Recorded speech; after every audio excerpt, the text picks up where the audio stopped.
অনেক সময় অনেকের সন্তান নাই, সন্তানের জন্য দোয়া করে। অনেকের মেয়ে আছে, ছেলের জন্য দোয়া করে। অনেকের ছেলে আছে, কিসের জন্য দোয়া করে? মেয়ের জন্য দোয়া করে। অনেকে ব্যবসা বাণিজ্যের অবস্থা মন্দা গেলে ব্যবসা বাণিজ্য চাঙ্গা হওয়ার জন্য দোয়া করে। অনেকে বিপদ আপদ থেকে মুক্ত হওয়ার জন্য দোয়া করে, ঋণ থেকে মুক্ত হওয়ার জন্য দোয়া করে, ছেলে সন্তান বড় আলেম হওয়ার জন্য দোয়া করে, ছেলে সন্তান যেন ভালো একটা পজিশনে যায় সেটার জন্য দোয়া করে। কিন্তু দোয়াকারী দোয়া করার পর দেখা যায় ওই ব্যক্তি যেটার জন্য দোয়া করছেন ওই ব্যক্তির দোয়া মতে কাজ হয় না। দোয়া করার পর দেখতেছে যেটার জন্য দোয়া করছে, ছেলের জন্য দোয়া করছে, আবার মেয়ে হয়েছে। মেয়ের জন্য দোয়া করছে, আবার কি হয়েছে? ছেলে হয়েছে। এখন এটার ব্যাখ্যা কি? এটার এক নম্বর ব্যাখ্যা হলো, দোয়া কবুল হওয়ার জন্য অনেকগুলা শর্ত আছে। তার মধ্যে এক নম্বর শর্ত হইল আমার খাদ্যটা হালাল হইতে হবে। আমার খাওয়ার পান করা পরিধানের বস্তুগুলা কি হইতে হবে? হালাল হইতে হবে। আমার ইনকামটা হালাল হইতে হবে।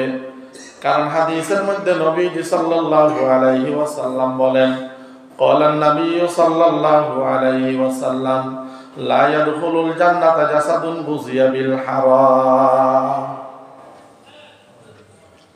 আমার আপনার নবী মুহাম্মদুর রাসূলুল্লাহ সাল্লাল্লাহু আলাইহি ওয়াসাল্লাম বলেন, ওই শরীর, যে শরীরটা শরীর হয় কিভাবে? হারামের মাধ্যমে।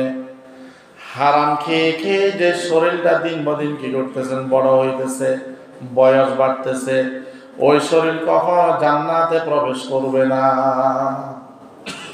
এবং দোয়া কবুল হওয়ার যতগুলা শর্ত আছে তন্মধ্যে হতে একটা শর্ত হলো যে আপনি হারাম খেয়ে আল্লাহ রাব্বুল আলামিনের দরবারে যতই দোয়া করেন না কেন আপনার কোনো দোয়া আল্লাহ রাব্বুল আলামিনের দরবারে কবুল হবে না।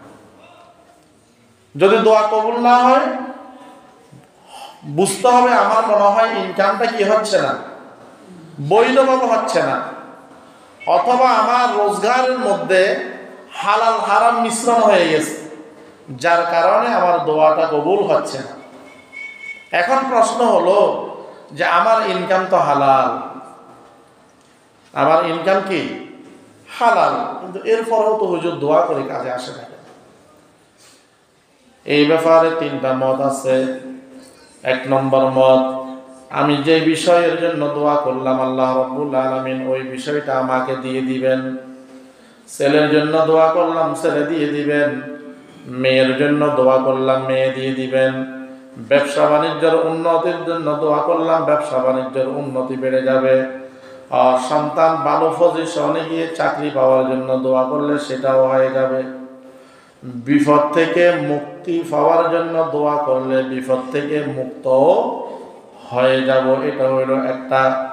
আরেকটা হইল আল্লাহ রাব্বুল আলামিনের দরবারে যখন আমরা দোয়া করি, এই দোয়া করার পর আল্লাহ রাব্বুল আলামিন দেখেন আমার বান্দার মধ্যখানে একটা জীবন চলার পথে একটা কঠিন মুসিবত আছে, অথবা ঘর থেকে বের হয়ে সীতাকুণ্ড যাইতে তার একটা দুর্ঘটনা আছে, অথবা মসজিদ থেকে বাড়িতে যাওয়ার পথে তার জন্য বিষাক্ত একটা প্রাণী অপেক্ষা করতেছে দংশন করার জন্য। তো আল্লাহ রাব্বুল আলামিন ওই ব্যক্তির দোয়াকে কবুল করিয়া ওই ব্যক্তি যেটার জন্য দোয়া করছেন সেটা না দিয়া বাড়ি থেকে সীতাকুণ্ড যাওয়ার মধ্যবর্তী সময়ে যে অ্যাক্সিডেন্টের বিপদটা আছে সেটা থেকে আল্লাহ রাব্বুল আলামিন তার বান্দাকে বাঁচাই দেন। অথবা মসজিদ থেকে বের হয়ে বাড়িতে যাওয়ার সময় আপনার মধ্যখানে একটা হিংস্র প্রাণী আপনাকে মারার জন্য, আক্রমণ করার জন্য অপেক্ষা করতেছে, তো আপনার দোয়াটা কবুল করে আল্লাহ রাব্বুল আলামিন ওটা থেকে আপনাকে বাঁচাই দেয়। তাহলে দোয়ার একটা ব্যাখ্যা হলো হয়তো আমার হালাল হারামের মধ্যে তমিজ নাই, পার্থক্য নাই, আমার ইনকাম হারাম হওয়ার কারণে কবুল হয় না। যদি ইনকাম হালাল হয় তাহলে তিন প্রকার। এক প্রকার হইল আল্লাহ রাব্বুল আলামিনের দরবারে যেটার জন্য দোয়া করলাম সেটা দিয়ে দেয়। অথবা সেটা না দিয়ে আমার উপর কোনো মুসিবত থাকলে আল্লাহ তাআলা সেটা হটিয়ে দেয়, দূর করে দেয়। আর তৃতীয় নম্বর হলো হাদিসের মধ্যে আসছে, নবীজি সাল্লাল্লাহু আলাইহি ওয়াসাল্লাম বলেন, কিয়ামতের দিন আল্লাহ রাব্বুল আলামিন যখন বান্দা বান্দীদের আমলনামাকে ডান হাতে দিবেন, আমলনামা তাদের হাতে আসবে। আমলনামা যখন তাদের হাতের মধ্যে আসবে, তখন দেখবে তাদের আমলনামার মধ্যে অনেকগুলা সওয়াব, অনেকগুলা নেকি। যে নেক কাজগুলো ওই লোকটা দুনিয়ার মধ্যে করে নাই, দেখলো ওই লোকটা অনেকগুলা নেকি, দেখলো ওই লোকটা মানুষকে টেন দান করতেছে, গম দান করতেছে, টাকা পয়সা দান করতেছে, ইট বালু সিমেন্ট দান করতেছে, অথচ তার জীবদ্দশায় দেখা গেল ওই লোকটা একটা বালুর কণাও দান করে না। তখন ওই বান্দা আল্লাহ রাব্বুল আলামিনকে বলবেন, রব্বুল আলামিন,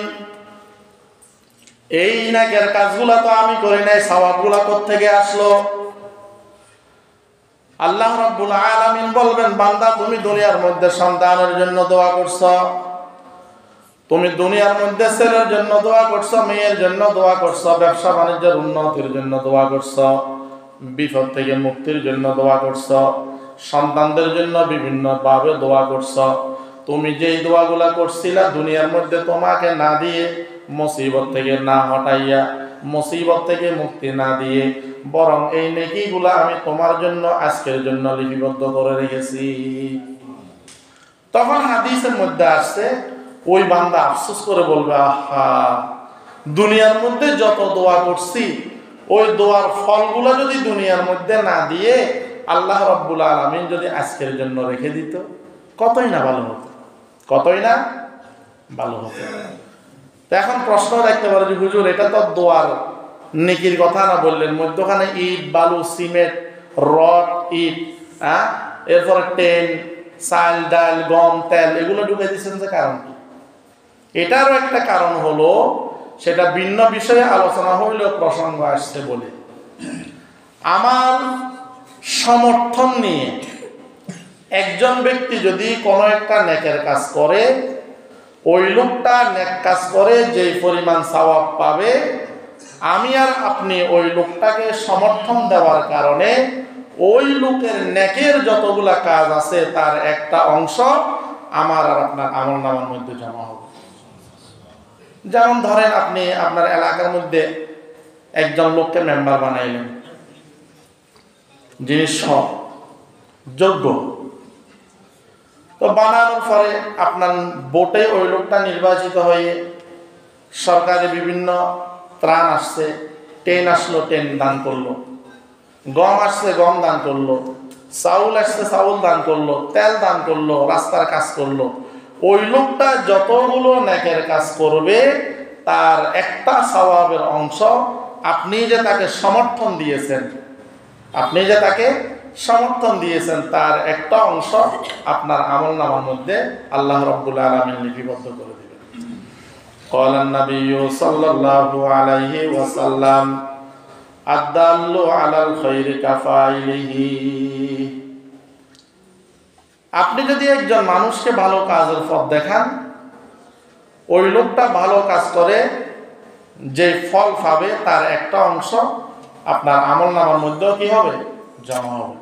অনুরূপভাবে উল্টাটা, একজন মানুষ রাস্তার ইট চুরি করলো, টেন চুরি করলো, গম চুরি করলো, তেল চুরি করলো, তাও ওই লোকটা আপনার সমর্থনে নির্বাচিত হয়, তো ও যতগুলো অপকর্ম করবে তার একটা অপকর্মের অংশ আপনার আমলনামার মধ্যে লিপিবদ্ধ হয়ে যায়।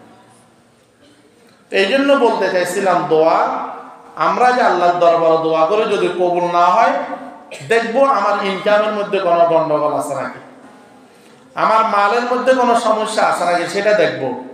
দেখার পর দেখতেছি না, আলহামদুলিল্লাহ, আমার ইনকামটা সম্পূর্ণ হালাল, সম্পূর্ণ বৈধ পথে আমার ইনকাম।